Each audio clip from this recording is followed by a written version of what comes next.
Assalamualaikum warahmatullahi wabarakatuh. Alhamdulillah wa syukrulillah ala nikmatillah la hawla wa la quwata illa billah. Allahumma sholli ala sayyidina Muhammad wa ala ali sayyidina Muhammad la ghaliba illa billah. Wallahu ta'ala fi kitabihil karim. A'udzu billahi minasyaitonir rajim. Bismillahirrahmanirrahim.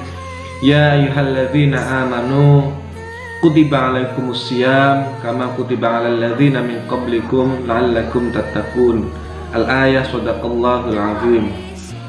Sahabat-sahabat sekalian, para guru, pelatih, pengurus, dan adik-adik Pagar Nusa sekalian, sebelumnya kami dari keluarga besar Komisariat Pagar Nusa Pondok Pesantren Darussalam Dukuwaluh, Kabupaten Banyumas, Jawa Tengah, mengucapkan selamat menunaikan ibadah puasa bulan suci Ramadan 1441 Hijriah.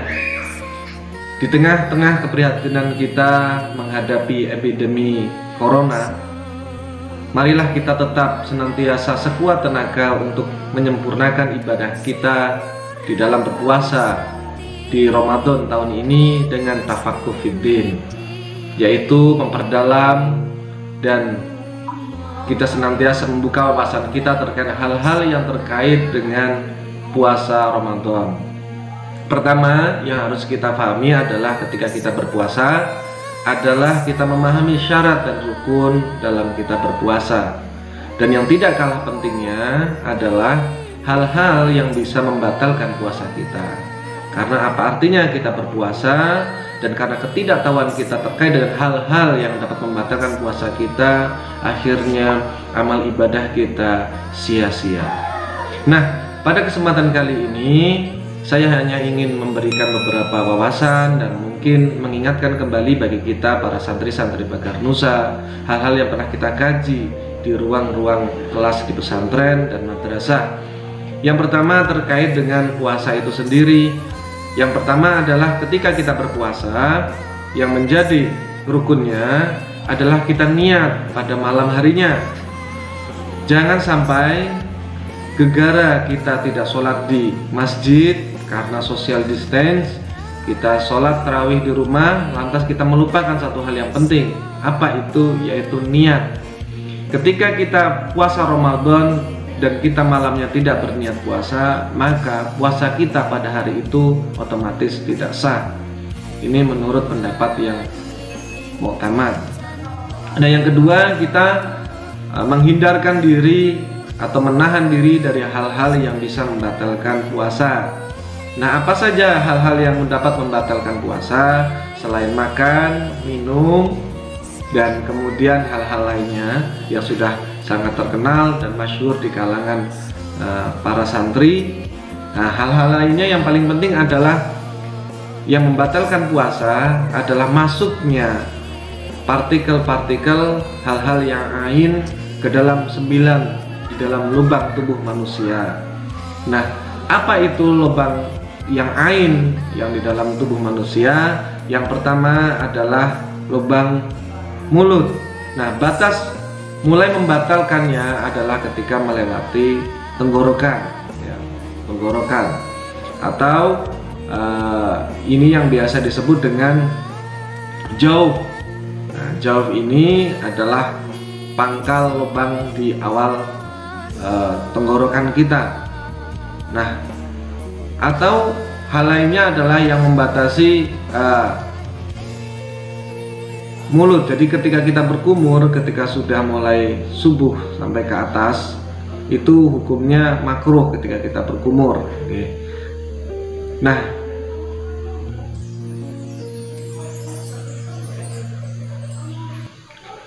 yang pertama adalah masuknya segala sesuatu benda memasuki 9 lubang di tubuh kita. Ini bisa kita lihat keterangannya di dalam kitab Fathul Qorib.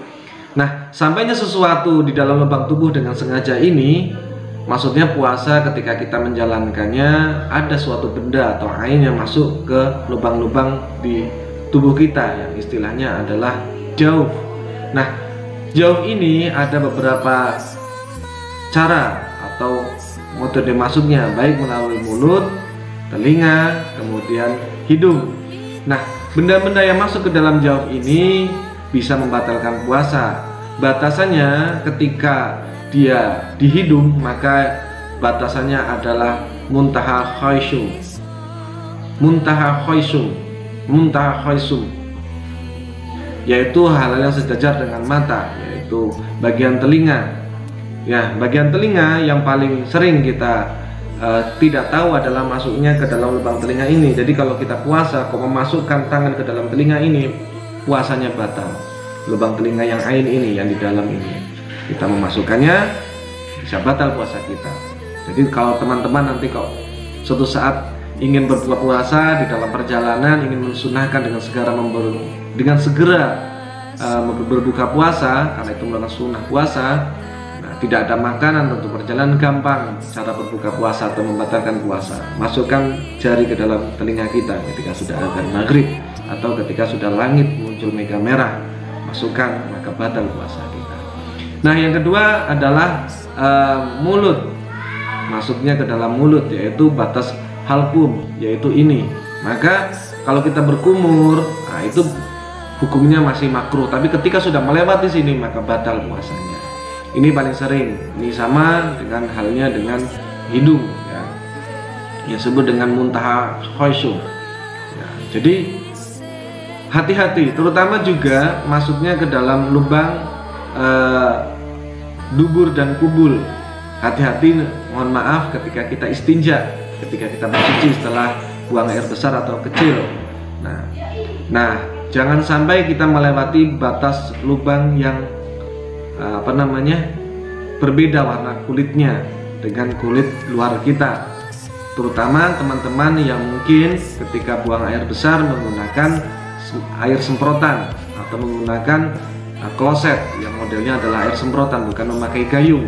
Hati-hati ketika air ini tertembak masuk ke dalamnya, maka bisa membatalkan puasa kita. Nah, di sini harus tetap hati-hati. Bahkan ada beberapa kaul ulama yang mereka sengaja bahkan menghindari untuk buang air besar di siang hari pada saat puasa Ramadan, kecuali tentu dalam keadaan sangat terpaksa. Mereka lebih memilih waktu untuk buang air besar di malam hari. Nah, masuknya lubang di dalam tubuh kita mulai partikel yang asing seperti air, benda padat dan sebagainya, ini bisa membatalkan puasa. Ini yang pertama. Nah, yang kedua yang membatalkan puasa adalah masuknya benda-benda asing seperti obat dan lain sebagainya ke dalam lubang-lubang yang lazim di dalam tubuh kita. Tadi sudah saya terangkan, mulai telinga, mulut, kemudian dubur maupun kubul. Misalnya orang-orang yang ambeien. Ini ketika ada obat yang memang dimasukkan ke dalam dubur, ini bisa membatalkan puasa. Yang ketiga adalah qaihun, muntah dengan sengaja. Nah, muntah dengan sengaja ini berhati-hati kepada teman-teman sekalian, sebab ini bisa bisa membatalkan puasa. Meskipun ada beberapa pendapat ulama, hal ini masih khilafiyah. Kalau misalnya muntahnya sedikit atau karena kita bersendawa. Tetapi demikian, hal ini tetap harus kita hati-hati. Sebisa mungkin ketika kita sebelum sahur, setelah sahur kita sikat gigi, kemudian benar-benar menjaga jangan sampai setelah itu kita muntah sampai kita berbuka puasa. Nah, selain muntah, hal keempat adalah hubungan seksual. Hubungan seksual ini bahkan ketika tidak terjadi dukhul tetapi terjadi persentuhan antara kelamin laki-laki dengan perempuan bila hail, ya ini bisa membatalkan puasa.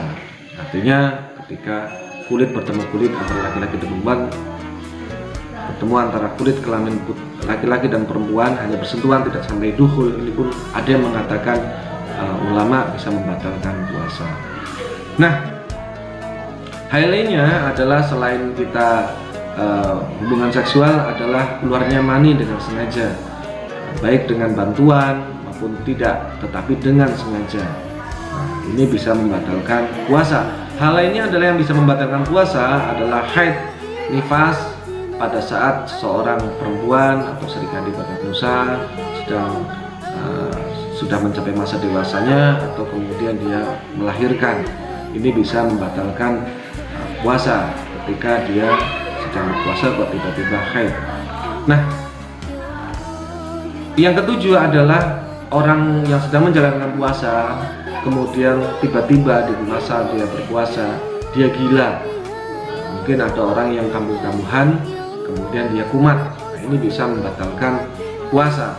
Nah, yang kedelapan adalah gila atau majnun. Ini juga. Yang kedelapan adalah murtad. Nah, ini murtad ketika dia tengah-tengah berpuasa, kemudian dia menyatakan diri dengan penuh keyakinan dia keluar dari agama Islam, maka puasanya batal. Inilah 8 hal yang bisa membatalkan puasa selain sesuatu hal yang sudah bisa kita ketahui selama ini, yaitu makan minum, ya, makan minum, kemudian masuknya air ke dalam tubuh atau benda asing dalam tubuh. Selama ini yang kita ketahui adalah kentut, ya, kentut di dalam air. Ini benar, tetapi sebetulnya bagi orang-orang yang sedang berada di dalam air, katakanlah berendam, ada yang lebih berbahaya lagi. Apa itu? Yaitu ketika dia menyelam kepalanya ketika masuk ke dalam air, otomatis telinganya akan kemasukan air. Dan ini tentu akan sangat rentan sekali untuk membatalkan puasa kita. Maka sebisa mungkin, sepanas apapun, sesumuk apapun, segerah apapun, sebisa mungkin hindari berendam di dalam air. Nikmati kesusahan, kepedihan, kelaparan, kehausan yang kita alami selama kita berpuasa, dan dengan senantiasa dalam hati mengharapkan ridho dari Allah atas apa yang sudah kita jalani sebagai sebuah ubudiyah. Demikian, mudah-mudahan ada manfaatnya bagi sahabat-sahabat Bakar Nusa sekalian dari Sabang sampai Merauke, di dalam maupun di luar negeri, untuk membekali kita berpuasa di tahun ini. Tetap semangat, tetap di rumah, naikkan, tingkatkan ibadah kita. Mudah-mudahan Allah memberkahi dan memberi kita taufik dan hidayah kepada kita, sehingga kita diberikan kesehatan zahiran dan batinan, dan puasa kita diterima oleh Allah. Wallahu muwaffiq ila aqwamit thoriq. Assalamualaikum warahmatullahi wabarakatuh.